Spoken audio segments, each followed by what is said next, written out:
Welcome to Cornell Keynotes. Today we have a special show lined up for you as eCornell has joined forces with our long-standing enterprise partners at AT&T to explore together what truly drives team performance. Thanks to this partnership, we are joined by AT&T's Katie Kaiser, who is Assistant Vice President of Technology with Unified Front Door, who, among other things, will bring insights into leadership and emotional intelligence from her perspective at AT&T.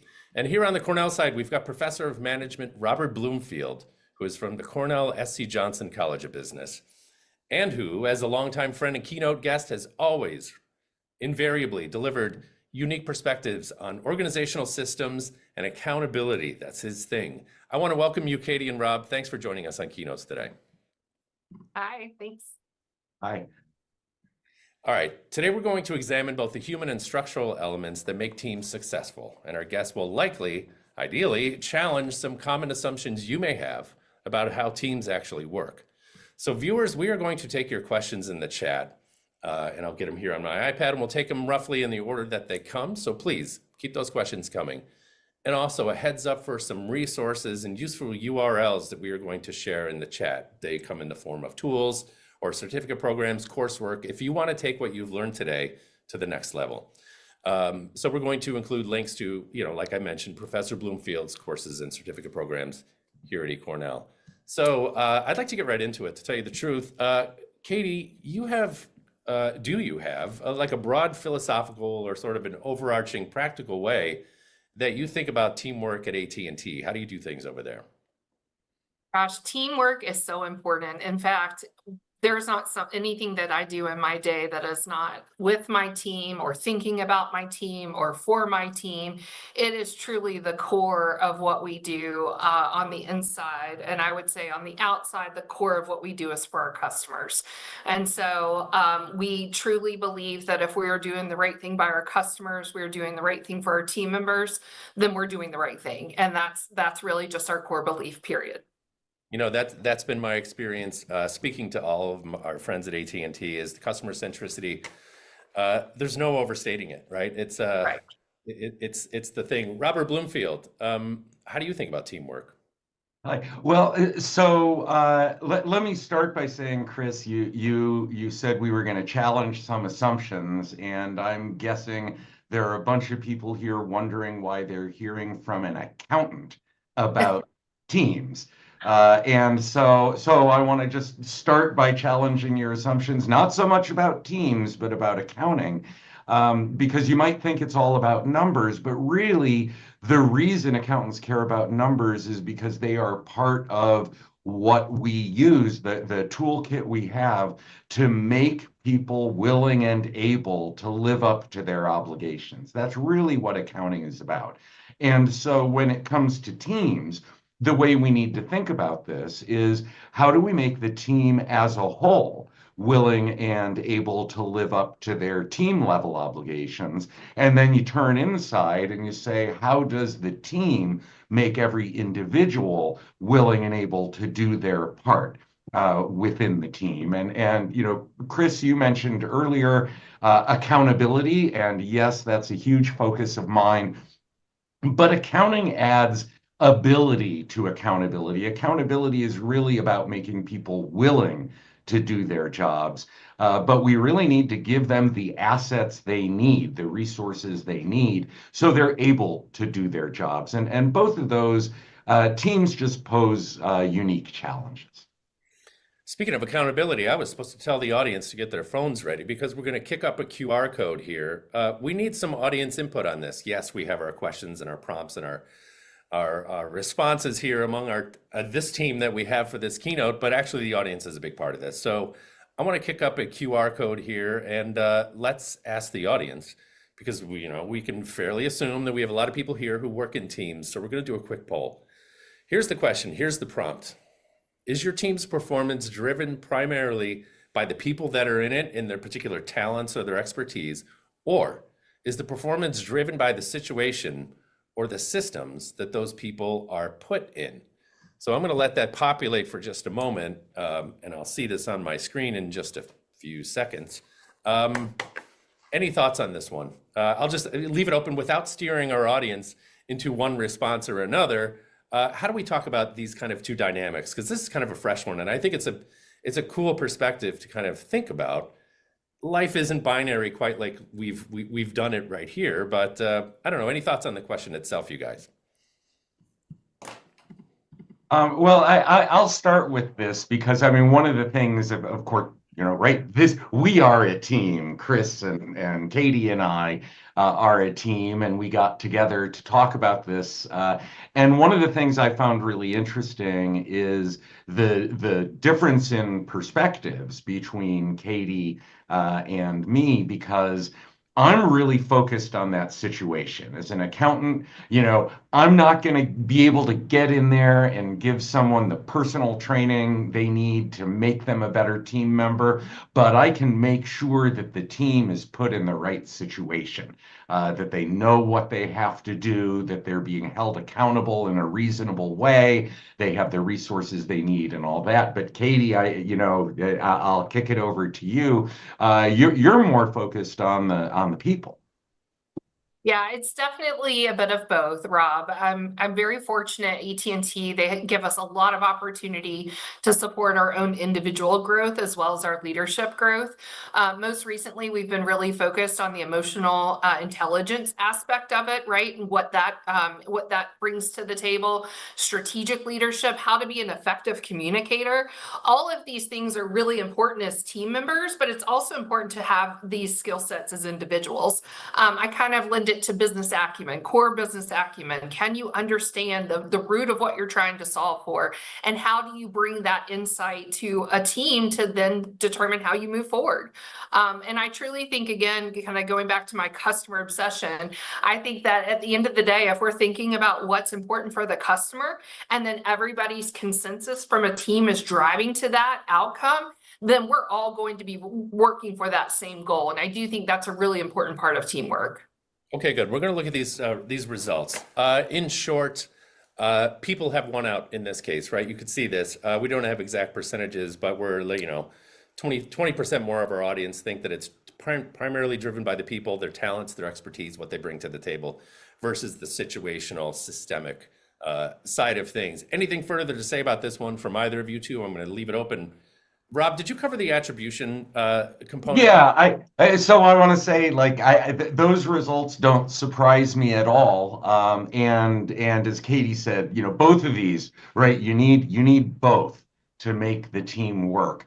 But I do just want to put a caution out there for those of you who are really focusing on the people. There's a very robust result in psychology called the fundamental attribution error. So attribution is about causality, who gets credit and who gets blame, or what gets credit and what gets blame.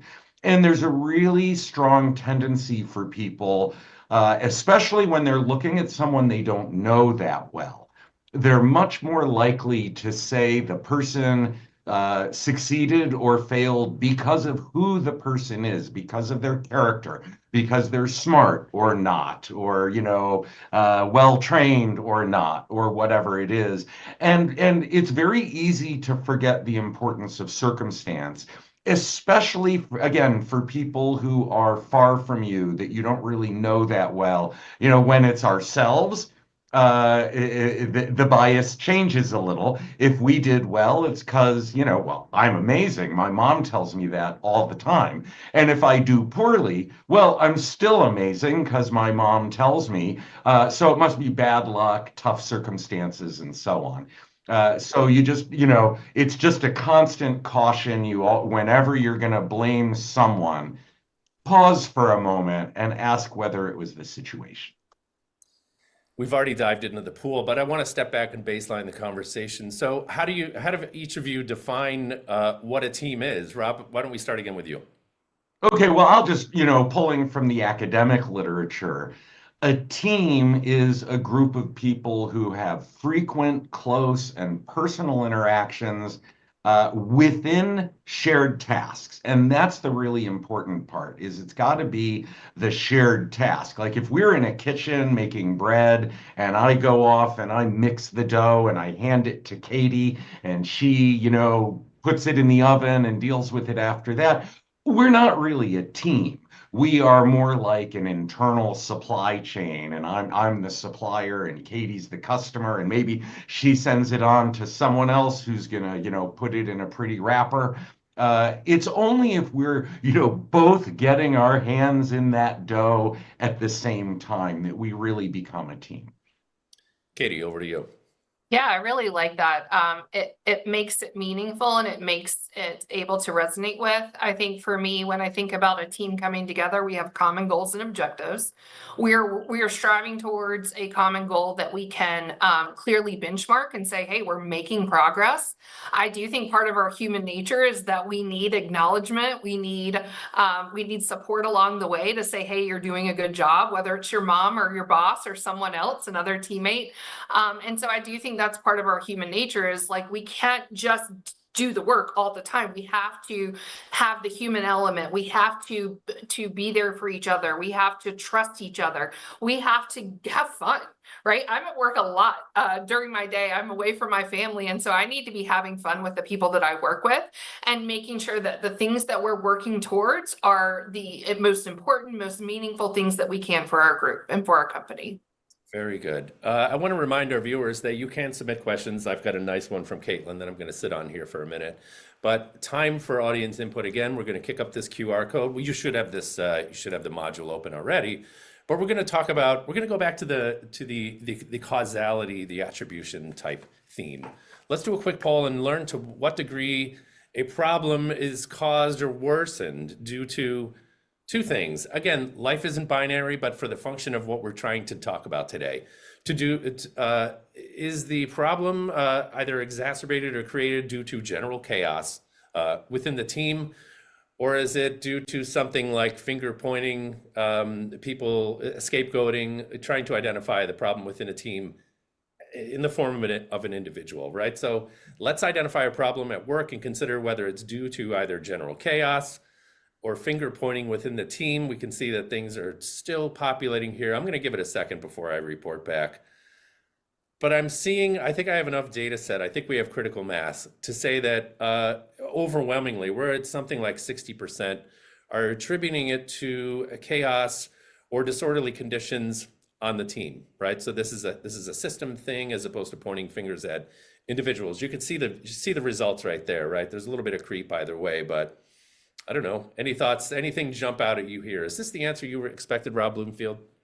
No, but you specified that it's within the team. So I was thinking of it just more because not everyone here, well, even Katie, I'm sure a bunch of, although so much of your work is teams and you're leading teams, you also have stuff that you do on your own, and you have a department that interacts with other departments, and you two departments are not a team. And so, like, the way I think of chaos and finger pointing as being sort of two ends of the spectrum driven by how much responsibility a unit is given. And what happens is, like, right, if you have one department and it has to do a million different things, you are now in a world with chaos.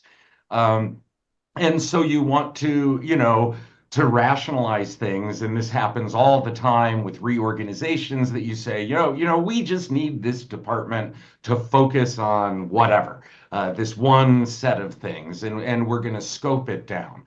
But then you end up with this problem of finger pointing, that when you scope things too small and you say, right, if all I'm doing is baking bread, well, I'm counting on the people who maybe, or, I'm just, kneading the bread, but I'm counting on people to give me high quality ingredients, and maybe that's right, that's no longer my call. And so I get to point my finger at them, and then when I hand substandard dough to Katie, she gets to point the finger at me because we're all doing our little thing. And so, the way one perspective on teams is it splits this difference. It tries to find that sort of Goldilocks point with not too big, not too small, so less chaos, less finger pointing, but you still get a little of each, of course. Yeah, thank you for the recontextualization. Katie, do you have any input on that one? I see you nodding there. Do. Yeah, so as you were talking about this, it really resonates with me because something at the end of the day, I take pride in what I do and everything that I do.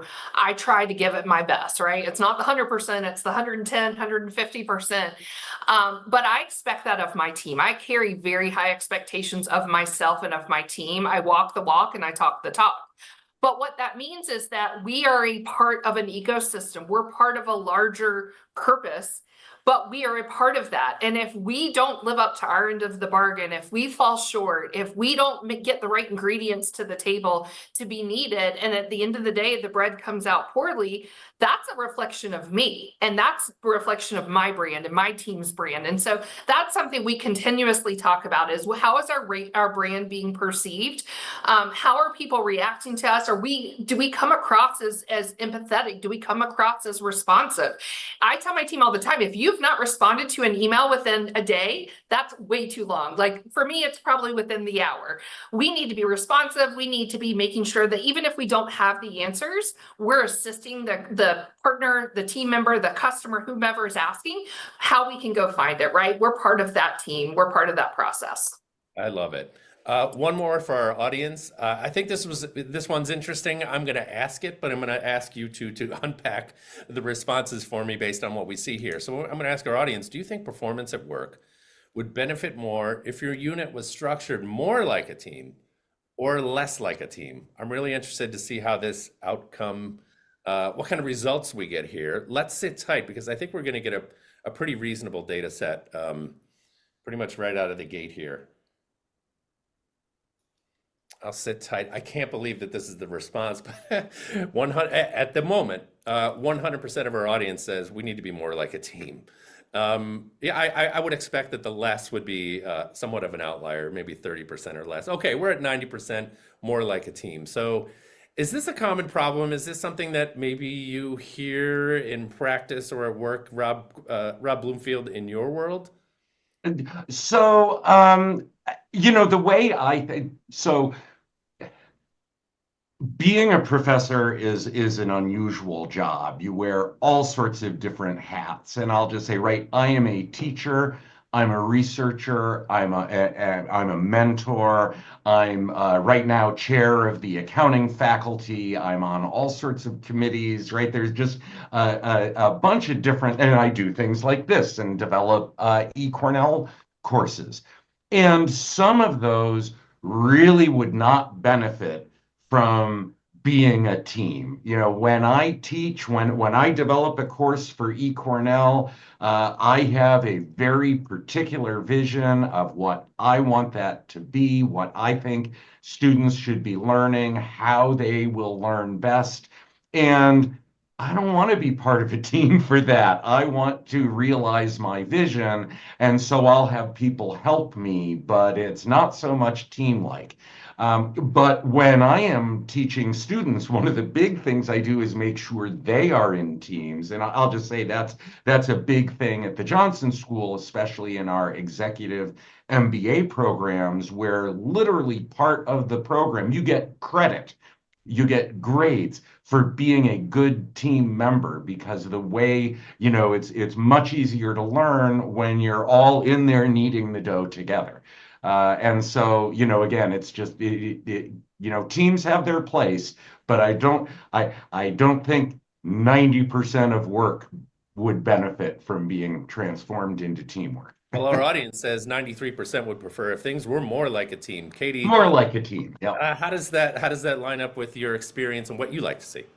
That resonates very well with me. I'm a people person by nature. I love to collaborate. Quite honestly, I think I get to my best ideas when I hear different perspectives and ultimately form my own. But I'm doing so with the input of those around me, right? Because I don't know it all. And I think the more that I can listen to others and hear how they're approaching a problem, what ideas or suggestions that they have, somewhere in the mix between all of those ideas, something good's going to come out of that. And so that's what I love to see. So sometimes that chaos of a new team gets me the most energetic because that's when the ideas flow almost, openly.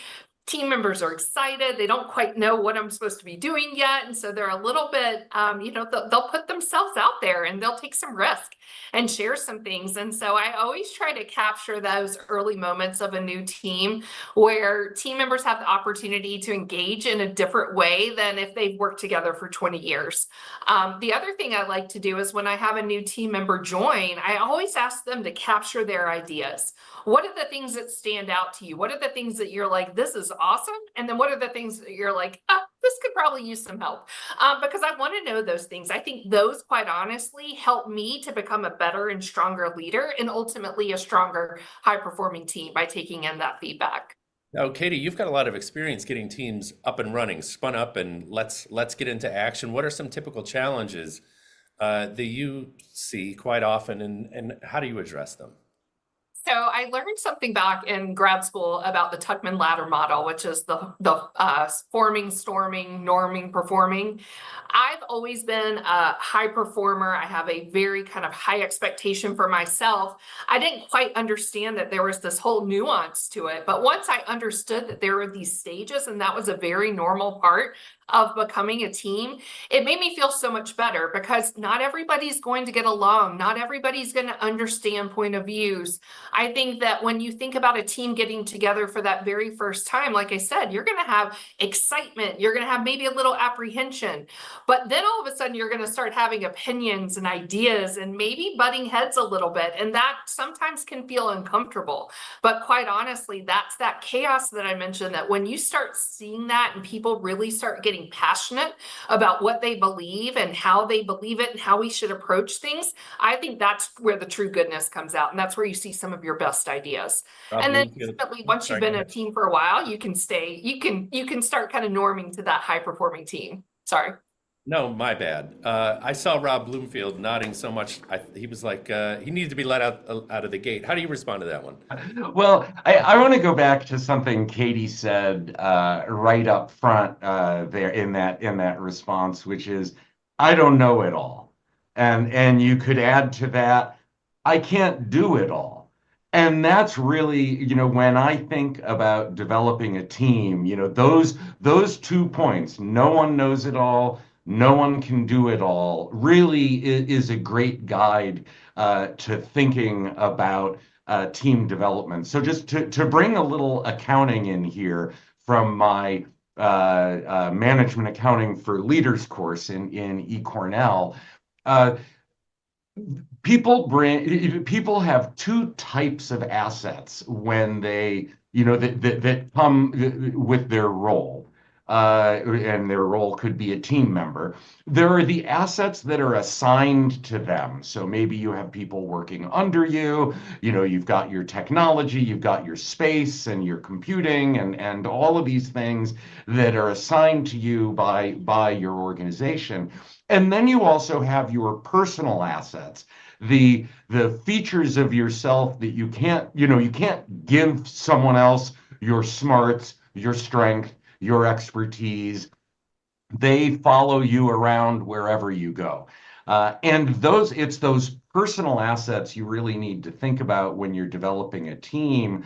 Who has which expertise, who has which information and skills, who has, I'm really looking forward to hearing Katie talk more about emotional intelligence.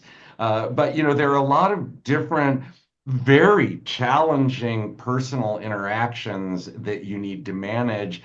And different personality types are going to be better at some than others. So, for example, accountability is a big thing. If someone in your team messed up, There's got to be someone who has the skills, that those, personal abilities to make it clear they messed up, to make it, to figure out how to have that not happen again and not ruin these relationships that are so difficult to build and easy to destroy with a couple poorly chosen words.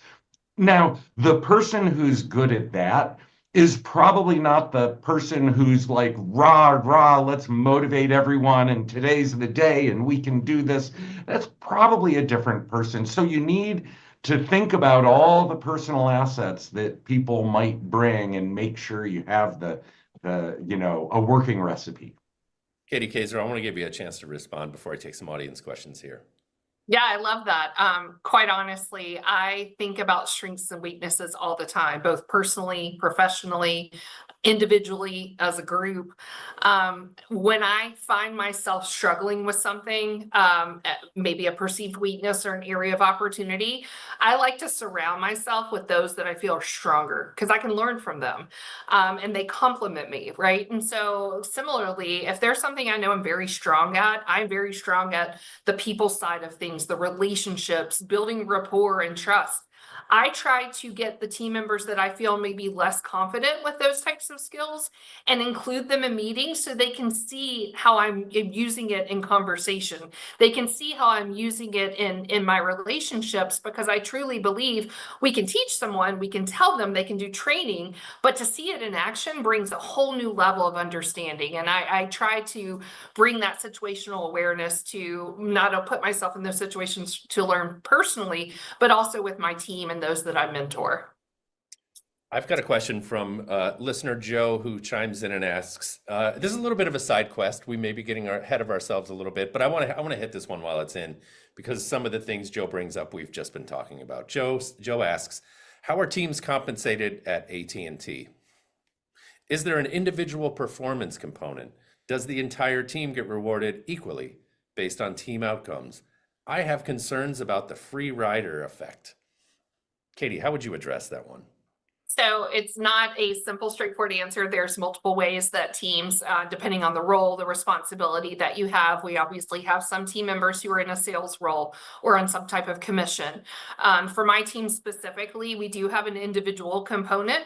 We set goals at the beginning of the year. We check in quarterly, maybe even more frequently, that says, how are we doing to those goals? We have the opportunity, if you're truly standing out amongst your peer group and you're doing things above and beyond, I, as a leader, have the opportunity to give that credit and acknowledgement to my team members in a variety of ways. I can give them a kudos. I can send them a note, opportunities through leveraging some of our brand stores. So we have different ways that we try to recognize and celebrate our team members. The financial aspect of it is, of course, one of those. I think, to answer your question about the freeloaders, I think that's an important part of what leaders do. Is they see when you have a team member that may not be pulling their weight, they need to be working with that person to figure out what is going on. Is there something deeper, right? What's the root cause? Is it a lack of understanding? Is it a lack of skill? Is it a lack of will? Or maybe there's just something else personally going on with that person. And then I also think it's up to every single team member to hold each other accountable.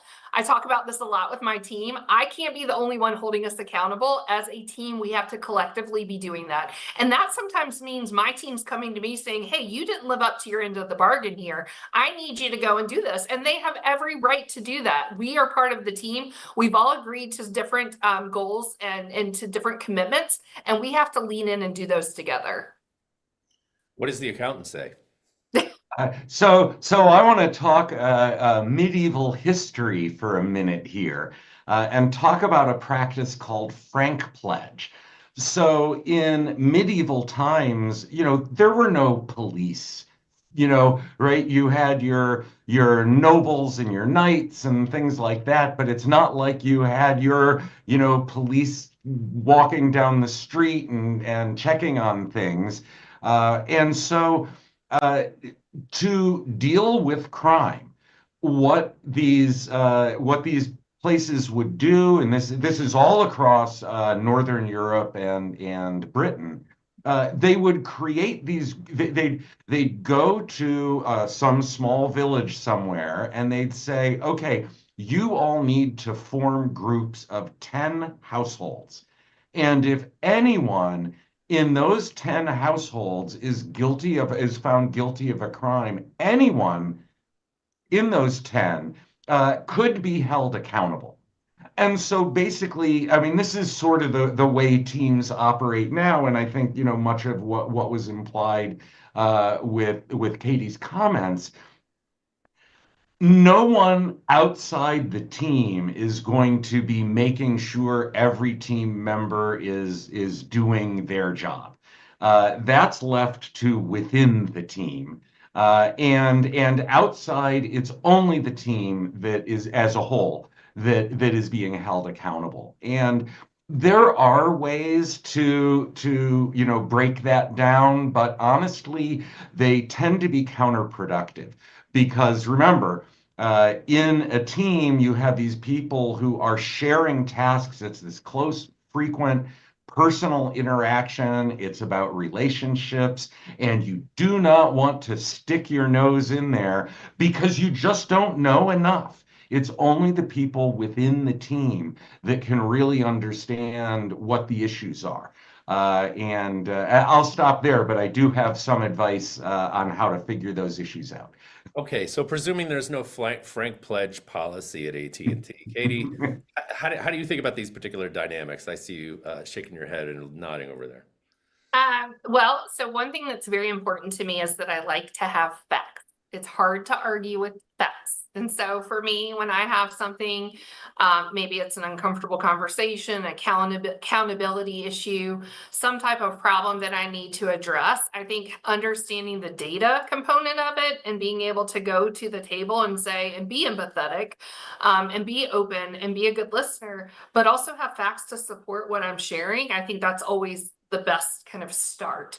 Then I always like to make sure that when we're having opportunities of improvement or personal improvements, I think it's also important that we are taking ownership as a collective group. I hear so often, well, that's not my job, or that's not my purview, or I'm only responsible for this piece. Kind of going back to the bread make analogy, well, that's fine, but you're still part of the larger ecosystem. At the end of the day, as an employee of AT&T, I do everything that I do for our customers. And if I fail in my part, then I could be failing our customers. And I want every single person on my team to have that same passion and that same philosophy that we can make a huge impact.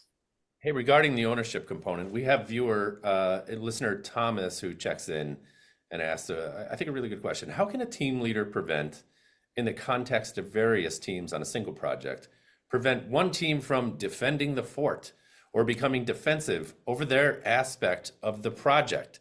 Is this something you see? Rob Bloomfield, I'll kick it over to you. What do you think? Yeah, so you really need, I mean, so accounting starts with you've got a large enterprise, it has things it needs to get done.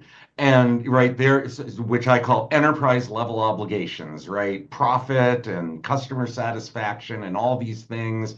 And then they break that down into pieces and they say, okay, you're going to take these obligations and we're going to give you these assets to deal with it. And you're going to take those. And you're right. This question really points to this issue that people get used to their turf. They get used to the idea that in psychology we call this functional fixation, that you just get fixed on this idea that this is our job. I don't know that it's necessarily worse with teams than it is with individuals, but the larger the organizational unit, the harder it is to change direction. So, right, the company as a whole changes very slowly. You can get an individual to change pretty quickly. Teams are a little tougher. And so, I think a lot of this, I want to bring in a new word because this also speaks to something Katie was talking about with figuring, getting those facts and figuring out what the problem is. The word I want to talk about is deliberation. Because so you can have deliberation, negotiation, and debate.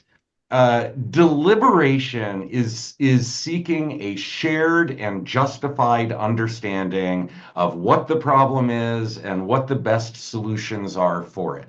Shared and justified understanding. It's very different from a debate, which is I'm right and I'm going to show you're wrong. And it's very different from a negotiation, which is I have this power and I'm going to flex my muscles to get my way.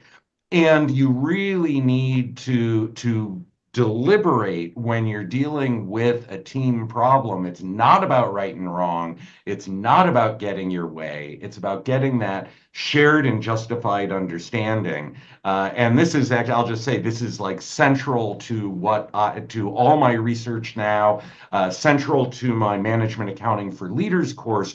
What questions do you ask? Going back to Katie, it's great to have data, but what data do you need? What facts do you need? You've got to start with the right questions. And, is the problem, as you said, Katie, is it one of ability? Is it one of willingness? Is there some obstacle in their way? And then you just work through that to figure out the root cause and work your way toward a solution.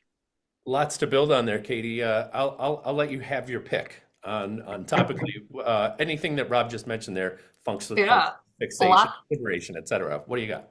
lots of good stuff. So I do think this boils down to culture.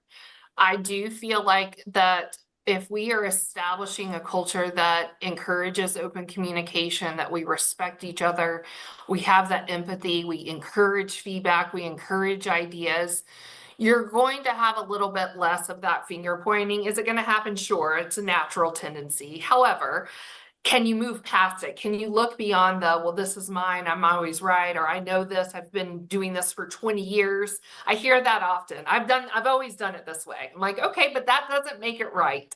And so I am very quick to challenge those around me. Are we looking at this with an enterprise mindset? This isn't a marketing decision or a sales decision or a technology decision.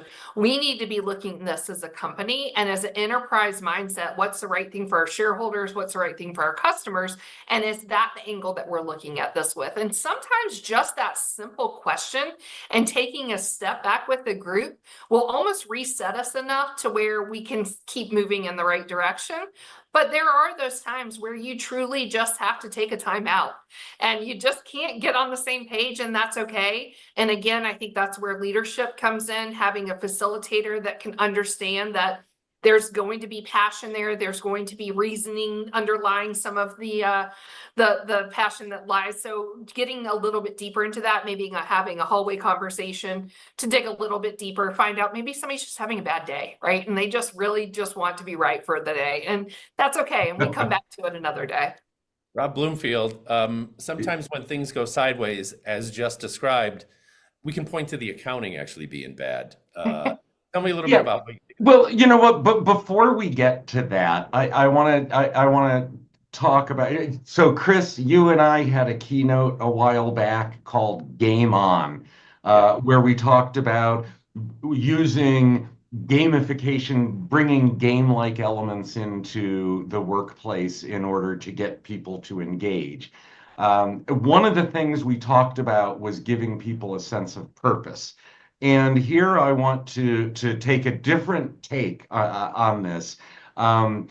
Because having this bigger sense of purpose, Katie, I gather for you and AT&T, it's really that customer focus is sort of that's the central guiding principle. And so, right, when you're driving down the freeway, you don't just stare at the car in front of you.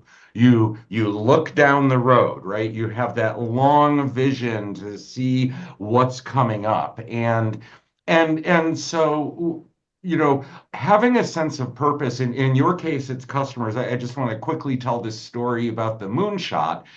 So when Kennedy said, we are going to go to the, land a man on the moon in 10 years. All the experts actually thought that was crazy and it wasn't going to happen. And they worked really hard to develop this sense of mission and then to connect everyone's routine daily tasks to that greater sense of long-term purpose. And so there's a story which I doubt is true, but it's a wonderful quote where Kennedy was touring NASA late on a Saturday night, saw someone mopping the floors, said, "What are you doing mopping the floors, late on a Saturday night?" He said, "I'm not mopping the floors. I'm putting a man on the moon." He was able to connect what he was doing to that long-term purpose. And the more you can do that, the easier it is to get people to adjust their daily tasks, because now they're not saying, "I do this thing this way every day. This is how I move the bread from the bowl onto the counter." It's, we're trying to give someone a great experience of fresh baked bread, and they'll be much more sort of able to shift their everyday tasks to handle that. Good. I see Katie nodding there. I'm going to take one more audience question here. Again, a little bit of an off-ramp side quest, but I think it's worth exploring. We have a question in from Carolina who asks, Katie, I'd love to hear your thoughts. If you're the only woman on a team within a male-dominated department, I'm uncertain the dynamics on your side, Katie, but what soft skills or leadership qualities do you think are most important to develop in order to lead effectively? What has served you in your career, Katie Kaiser? That is a great question. I have actually been in that scenario before where I've been the only woman. I've actually been both a team member and a leader in that scenario. And I would say the number one thing that to this day, I know that is critical to my success is my confidence.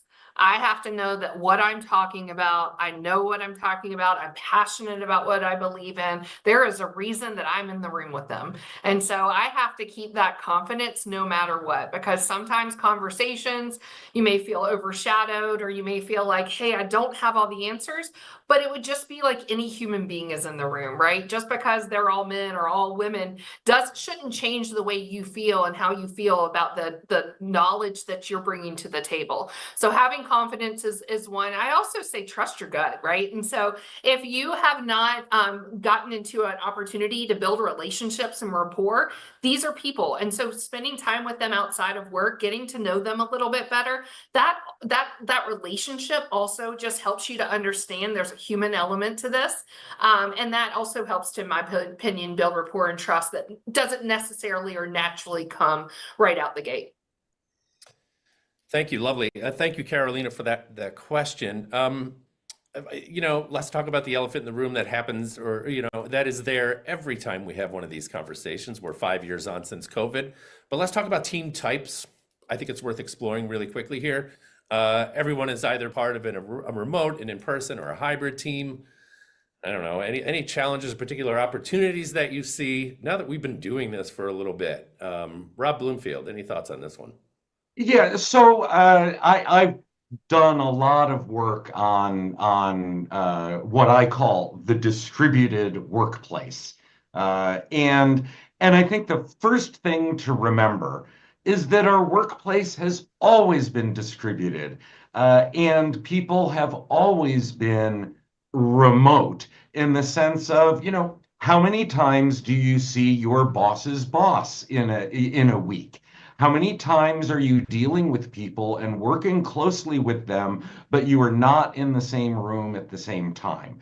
And I think, when the shutdown came and a lot of people who had never dealt with remote technology like Zoom or whatever, it seemed like a huge shock because it was so wholesale. My number one bit of advice is that you need to just be very imaginative in how you can break jobs down into, right? You've got a job, but you play many roles, and every role has many tasks, and you're interacting with many different people for many different things. And some of those actually work wonderfully remotely, and some of them don't. And so I'll say, like, a lot of what I do is, we're staring at computer screens while we're meeting because we're dealing with, oh, I don't know, an Excel spreadsheet, or we're looking through some code or something. And we have now figured out that even though we're all in the same building, we have a more productive meeting if we're all in our different offices staring at our, shared screens that we can edit and all of that. So, I guess, Katie, you have, I'm sure, much more experience in dealing with the relationship side of things. But when it comes to the actual tasks, I just say be creative, be imaginative. Don't assume that everything has to be done the way it was in, the 2010s. Katie. That's right. I think that things will always change. And so just because we're going into maybe a new mode, a new normal, it's likely going to change again, and it may change multiple times throughout our careers. And so I think having kind of an openness to flexibility, I love to look for opportunities and things, right? So when there's change, sometimes people can clam up, they get apprehensive, they don't want the change, they've liked how things are, but be open to what opportunities may come out from this change. And so, for example, prior to me being back in the office, my calendar was consistently full all day long. Now I find somebody can stop me in the hallway and have a quick 5-10 minute conversation, and I've just saved a 30-minute or maybe even an hour block on my calendar that I can go do other things. And that's phenomenal. I love that aspect of it. I also love the energy that, again, we get from just being together in the office. Most of my team is now consolidated to 2 major cities, and so I can quickly get between those 2 cities. I can be in person with them. Just those, again, relationships that you're able to build outside of a phone call or outside of a meeting are so important, that human element of our relationships. And again, we work with our team members, and whether it's school or whether it's in an office, probably more so than we're at home. And so it's really important to build those relationships and establish rapport and trust with those that you're around the most. Exactly. Rob and I both nodding in agreement. I think we both appreciate the same things. So we do have a shared experience or understanding, at least as relates to that. I want to thank our audience for joining us today. We've had some really good questions that came in. I want to make a couple notes here. The recording is going to be available shortly after we wrap up here in a sec. So if you want to share the URL with a friend or a colleague, the recording will be available in just a moment. Also, did you know we have a podcast? Please check that out. You can find them under the Cornell keynotes. Anywhere you listen to podcasts, Spotify, Apple, YouTube, etc., you can listen to our podcast. This comes out of Cornell. Anything interesting, cool, thought-provoking that comes out of the university, you'll find on the podcast as well. So I encourage you to check those out.